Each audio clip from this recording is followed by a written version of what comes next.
Hello les amis, j'espère que vous allez bien. Bienvenue dans cette nouvelle vidéo où je vais vous apprendre à trouver un produit gagnant par abonnement. Pour les personnes qui ne me connaissent pas, moi je m'appelle Yori, j'ai généré en tout et pour tout plus de 6 millions d'euros de chiffre d'affaires dans le e-commerce et je pratique ce business model depuis maintenant plus de 5 ans.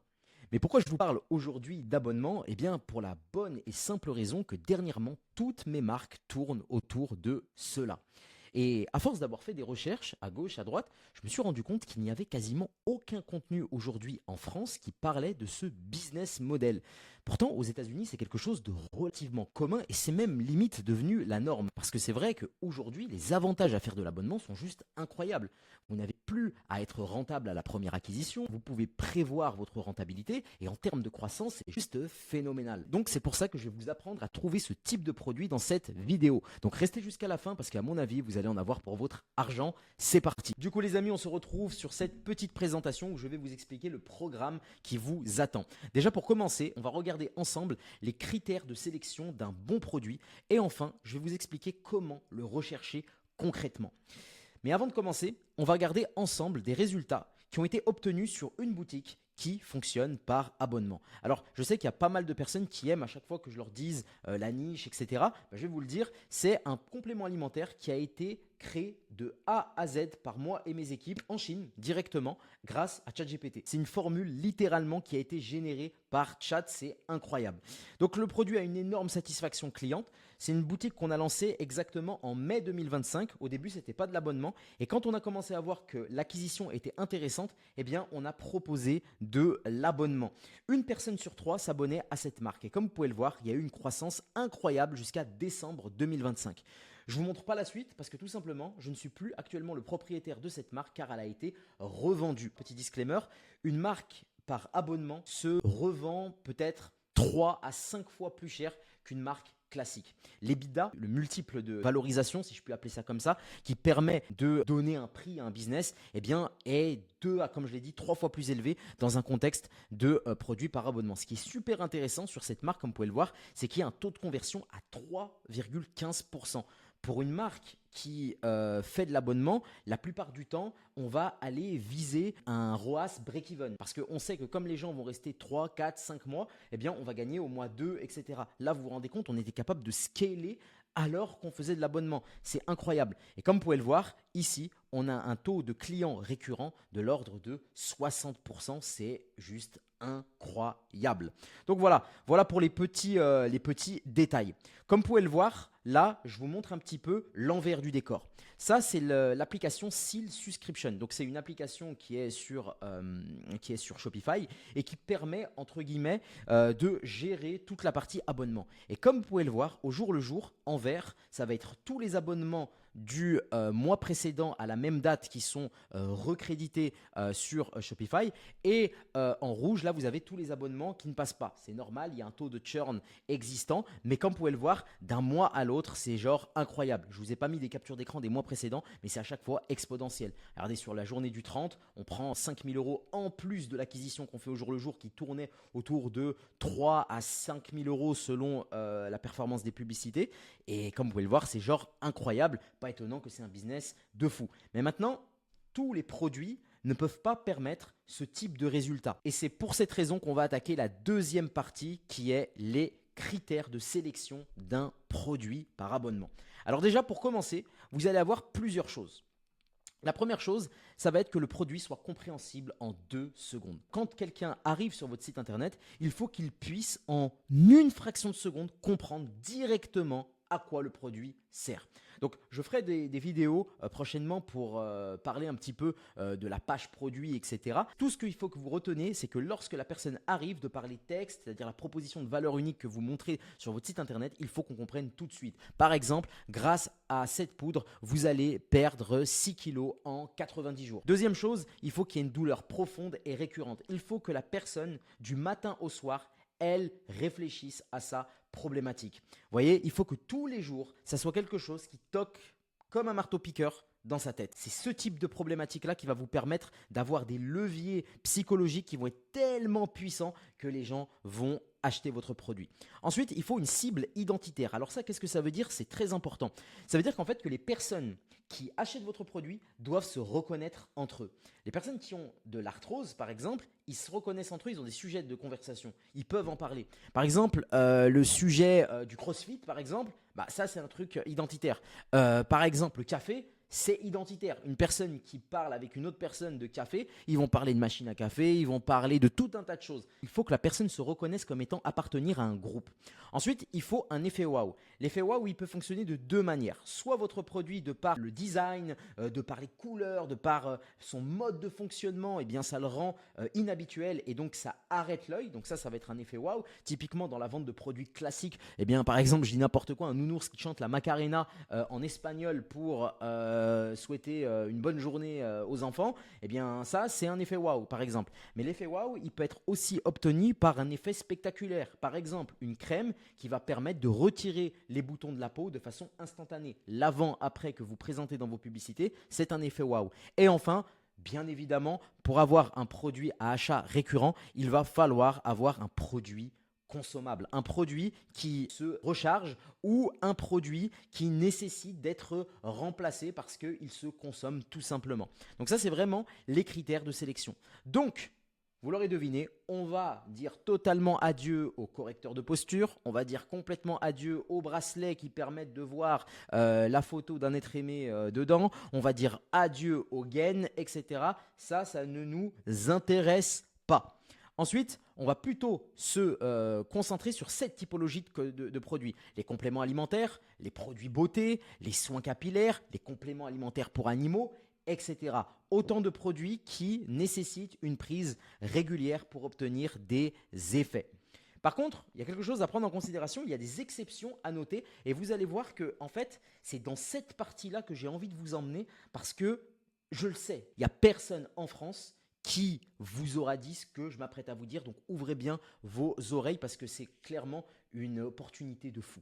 Donc, comme vous pouvez le voir, ici, vous avez une photo. Cette photo, elle montre un bracelet de lithothérapie. Disclaimer, les premiers millions d'euros de chiffre d'affaires que j'ai générés, je les ai faits avec des bracelets de lithothérapie. Okay, donc tout ce qui est améthyste, malachite, apatite, pierre de lune, tout ça, j'en ai tellement vendu que je suis incollable sur le sujet et c'est pour ça que je vous parle de ça. Vous voyez, ce bracelet, il a l'effet waouh. Les personnes qui voient un bracelet comme ça, surtout les femmes, dès qu'ils le voient, bah, ils vont se dire « Waouh, c'est magnifique, super, on coche une case ». Ensuite, le bracelet résout un problème. Selon les croyances de la lithothérapie, et il y a énormément de personnes qui croient aux vertus des pierres, eh bien chaque pierre résout un problème, que ce soit quelque chose de physique ou quelque chose de psychique. Ensuite, c'est un bracelet de litho, donc c'est une cible identitaire. Comme je vous l'ai expliqué tout à l'heure, les personnes qui croient en la lithothérapie pourraient parler des heures entre eux de pierres. Mais par contre, on a un problème. C'est un bracelet, donc c'est un produit non consommable. Et là, la plupart des débutants, la plupart des gens auraient pu s'arrêter là. On s'arrête là, il n'y a plus rien à gratter. Mais c'est là où ça change tout. C'est là où ça change tout. Vous avez vu, là, je vous ai mis quelques fioles. Pourquoi? Dans la croyance de la lithothérapie, les pierres se rechargent.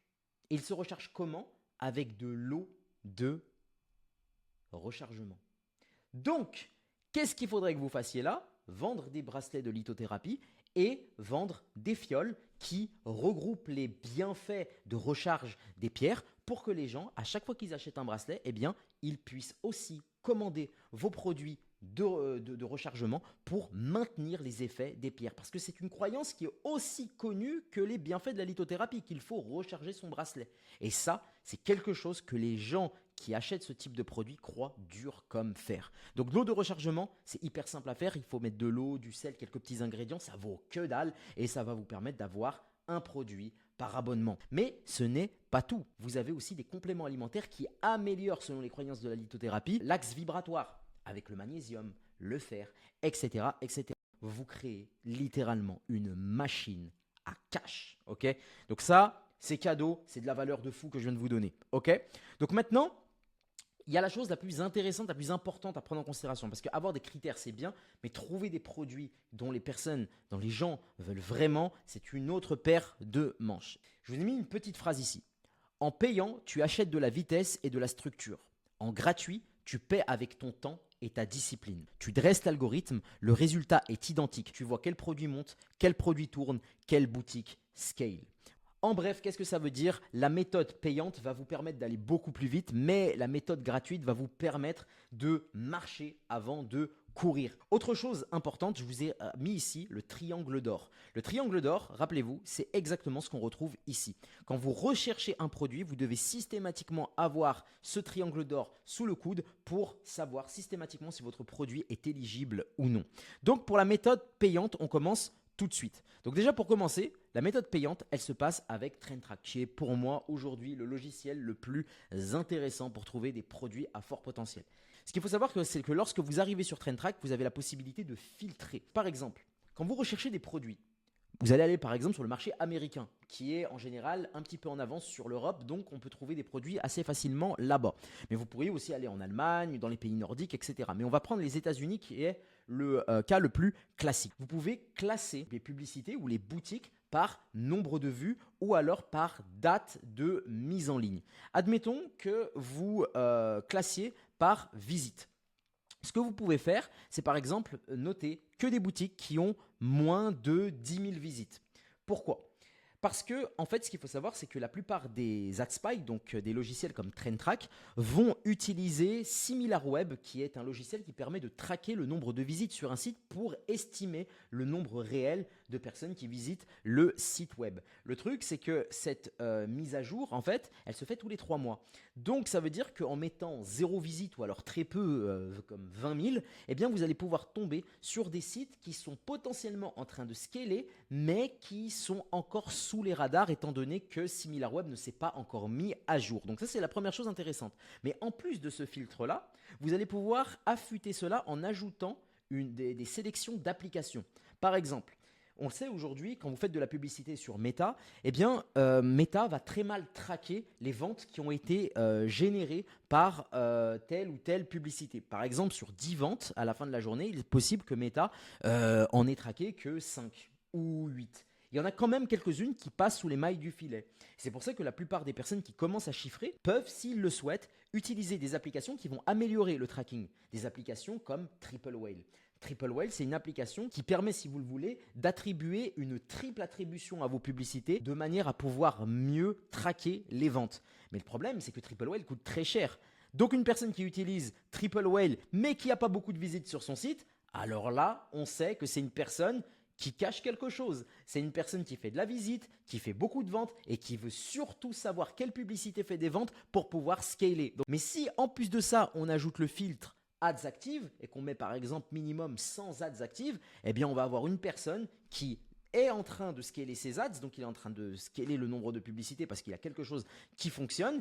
Il a Triple Whale, donc on sait que il scale certaines choses et surtout, on a les visites sur le site qui nous montrent que soit il a beaucoup de visites et ça marche très bien, mais alors il y a beaucoup de personnes qui l'ont vu, ou soit il a très peu de visites et là on peut se dire que bon, c'est quelque chose qui est plutôt intéressant. Donc voilà, ces 3 critères ensemble, et il y en a plein d'autres, mais là c'est celui que j'utilise actuellement, c'est mon préféré, vous permettent de tomber sur des produits que peu de personnes ont encore vus, c'est super intéressant. Une fois que vous avez fait ça, il va falloir faire une étude de marché. Parce que vous allez voir, il va y avoir plein de produits que vous allez trouver. Il y en aura des dizaines. Mais au bout d'un moment, vous allez vouloir vous focus sur un seul. À partir du moment où vous en avez focus un, vous allez utiliser ce qui s'appelle un MCP pour linker Claude à TrendTrack pour qu'il fasse vos recherches en automatique. Et ce qu'il va faire, c'est qu'il va tout simplement étudier le marché pour voir les concurrents que vous avez actuellement qui méritent que vous y attardez. Donc là, je vous ai mis un prompt. Donc ce document pour information sera disponible directement dans la bio pour que vous puissiez utiliser directement le prompt. Et du coup, ce que Claude va faire avec TrendTrack, c'est vous donner absolument tous les concurrents du produit que vous avez sélectionné en recherchant par mots-clés, en nombre d'ads actives, en croissance de visites, en automation de veille, parce que Claude va être capable tous les jours de faire une mise à jour pour voir s'il n'a pas oublié des acteurs, etc. Vous allez savoir exactement qui sont les nouveaux ou les anciens que vous n'aurez pas vus et vous allez pouvoir les classer surtout par angle marketing. Et ça, c'est super intéressant parce que l'angle marketing, ça va être ce qui va vous permettre de vous différencier. Admettons, vous avez fait votre recherche, vous avez vu que voilà, ce qui semble être intéressant et qui, je le rappelle, a tous les critères du triangle d'or, ça va être par exemple des bas de contention qui permettent de régler les problèmes d'arthrose. Vous voyez qu'il y a 70 concurrents. Bon, tout est bon, mais clairement là vous êtes sur un marché qui est trop concurrentiel. Vous allez changer potentiellement l'angle marketing avec Claude. Et potentiellement, vous n'allez plus viser les personnes qui ont des problèmes d'arthrose, mais potentiellement viser les personnes qui ont par exemple la neuropathie. Vous refaites une recherche, exactement la même, et là vous vous rendez compte qu'il n'y a personne. Pourtant, vous réglez un problème hyper profond. Donc l'angle marketing, c'est la dernière pierre à l'édifice qui va vous permettre potentiellement de vous différencier. Okay, et justement, la différenciation peut aller encore plus loin, okay, parce que parfois, on peut se différencier d'autres manières que l'angle marketing. Les stratégies de différenciation, il y en a plusieurs. Je vous en ai donné quelques-unes ici. Donc déjà, en 1, vous avez le produit. Vous pouvez modifier le format et l'expérience unique. Par exemple, il y a une marque qui s'appelle AG1 qui est le leader mondial du complément alimentaire. Eux, ils vendent une poudre verte. Leur proposition de valeur, c'est à la place de prendre 150 000 compléments alimentaires, eh bien, prenez que notre poudre verte. Ça a fait 600 millions de dollars de chiffre d'affaires. Magnifique. Mais il y a un concurrent qui est arrivé et qui a dit, bon, bah, elle est super ta marque, mais je vais changer mon positionnement. C'est Grunts. Ils sont arrivés avec un branding un peu plus friendly et eux, ils vendent exactement la même chose, mais sous forme de gummies. C'est des petits nounours. C'est une marque qui, en février dernier, donc février 2026, a été vendue 1,2 milliard de dollars. Eux, ils se sont différenciés par le produit.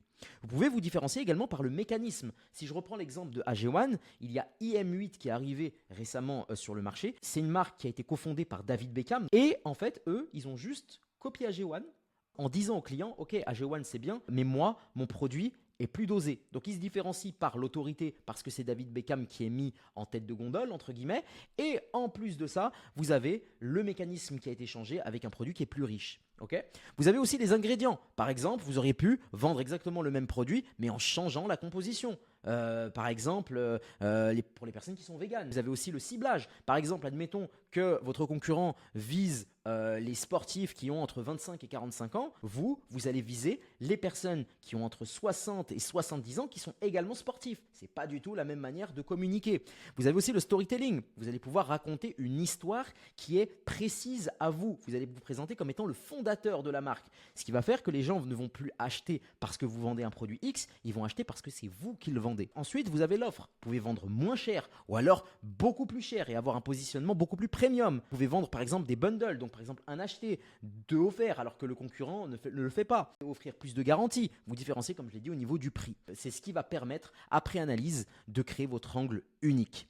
Ensuite, vous avez juste à passer à l'exécution pour passer au site internet et aux publicités, etc. Mais ça, on le verra dans une prochaine vidéo. Mais en tout cas, comme vous avez pu le voir, ça, c'est vraiment les critères qui vous permettent, dans la stratégie payante, de trouver un produit à fort potentiel. Ensuite, vient la stratégie gratuite. Alors, pour faire cela, vous allez devoir utiliser les réseaux TikTok, Instagram et tout simplement Shopify. Concernant TikTok et Instagram, ça va se passer de la façon suivante. Vous allez créer un compte vierge, c'est-à-dire un compte où il n'y a pas d'abonnés, personne. Ensuite, une fois que vous avez créé ce compte vierge, vous allez vous abonner à tous les comptes qui présentent des produits. Il y en a énormément, des comptes Insta ou TikTok qui testent tous les produits possibles et imaginables et vous allez tout liker. En fait, l'algorithme va vous prendre pour un acheteur compulsif et il va commencer à vous proposer des produits dans tous les sens. Et là, vous allez obtenir parfois des produits qui sont inconnus au bataillon, qui ont énormément de j'aime et qui ne sont pas du tout disponibles, par exemple, sur Trendtrack ou ailleurs. Donc, c'est une stratégie qui est un peu plus fastidieuse, entre guillemets. Vous allez devoir faire plus de choses, mais en tout cas, c'est 100% gratuit. Mais ça ne veut pas dire que ce n'est pas redoutablement efficace. Ensuite, vous avez la stratégie Shopify. Là, vous allez aller sur l'analyse des commentaires dans la bibliothèque d'applications. Il y a des applications comme Gempage, etc., qui sont des applis extrêmement utilisées par les personnes qui font énormément de chiffre d'affaires. Donc du coup, en fait, vous allez regarder les commentaires et regarder les marques qui ont donné leur avis, le nom de leur boutique juste à côté. Donc vous allez, grâce à cette stratégie, pouvoir trouver des marques avant tout le monde. Et ça, c'est game changer. Ensuite vient, comme pour la partie qu'on a vue juste avant, l'étude de marché. Et pour la stratégie gratuite, vous allez avoir plusieurs manières de faire. Déjà, vous allez pouvoir aller sur Google Trends. Google Trends, c'est super intéressant parce que par mots-clés, vous allez avoir le volume de recherche pour tel ou tel produit. Si par exemple vous vendez encore une fois un produit qui est dans la niche du CrossFit, je dis n'importe quoi, avec une petite spécificité, par exemple CrossFit extérieur, eh bien en utilisant Google Trends, vous allez voir s'il y a beaucoup de demandes pour le CrossFit extérieur, ce qui va vous permettre de savoir s'il y a une bonne demande sur le marché. Ensuite, vous allez avoir la Meta Ads Librairie. Ça va être toutes les publicités méta qui vont être regroupées là-bas. Vous allez pouvoir savoir quel type de publicité il y a. Par mots-clés, vous allez pouvoir potentiellement retrouver des marques qui vont vendre exactement le même produit que vous. En gros, en faisant vos petites recherches, vous allez trouver énormément de concurrents. Ensuite, vous avez TikTok Creative Center. Ça va être exactement la même stratégie que Meta Ads Librairie, mais ça va juste élargir l'éventail de possibilités de trouver d'autres concurrents. Ou alors des concurrents qui se lancent de façon spécifique sur TikTok parce qu'ils trouvent que peut-être au niveau de la clientèle qu'on va retrouver là-bas, c'est peut-être plus intéressant. Et du coup, vous pourrez noter les différences. Ça va vous permettre de savoir s'il ne vaut pas mieux de se lancer sur un autre réseau plutôt que le réseau que vous aviez ciblé au début. Ensuite, vous avez les forums, je l'ai appelé la voix du client.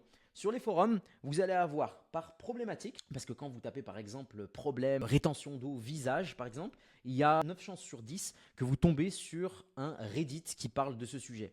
Et le truc, c'est qu'en analysant du coup les commentaires, en analysant ce que les gens disent, eh bien vous allez trouver des marques intéressantes que vous allez pouvoir aller étudier. Vous allez trouver au-delà de ça ce que disent les clients de façon profonde. Les gens vous diront jamais ce qu'ils pensent vraiment de vous en face. Mais on l'a vu, en plus on le voit sur les réseaux, les gens, quand ils se sentent savoir qu'ils ne peuvent pas être reconnus, eh bien ils se lâchent. Donc vous êtes capable, grâce à cette stratégie-là, d'avoir vraiment des témoignages ultra sincères qui vont vous dire exactement tout sur l'étude de marché. Ensuite, une fois que vous avez terminé cette partie-là, vous arrivez comme à l'étape précédente à l'analyse de concurrents. Il va vous permettre de faire des recherches par mots-clés, nombre d'ads actives, la croissance de visites qui va être possible avec Meta Ads Librairie. La seule chose que vous n'allez pas pouvoir faire, c'est l'automation de veille parce que vous n'avez pas, entre guillemets, Claude ou vous n'avez pas le MCP de TrendTrack. Mais même sans ça, vous allez pouvoir analyser les angles marketing et suivre exactement le même mécanisme que précédemment. Donc, peu importe la stratégie que vous choisissez, c'est exactement comme je vous ai expliqué. Ici, vous allez aller plus vite, mais ici, vous allez pouvoir comprendre comment les choses marchent, même si vous prenez un peu plus de temps. Si vous avez trouvé cette stratégie intéressante, eh bien, je vous invite à poursuivre directement juste en dessous de cette vidéo. J'ai préparé un petit atelier qui reprend absolument tout en détail, tout le cheminement qu'il faut faire pour créer une marque e-commerce par abonnement. Vous allez voir, on va aller un peu plus loin dans toute la structure qu'il faut que vous puissiez comprendre. Donc, je vous retrouve tout de suite, juste après, via le lien en dessous de cette vidéo. À tout de suite les amis.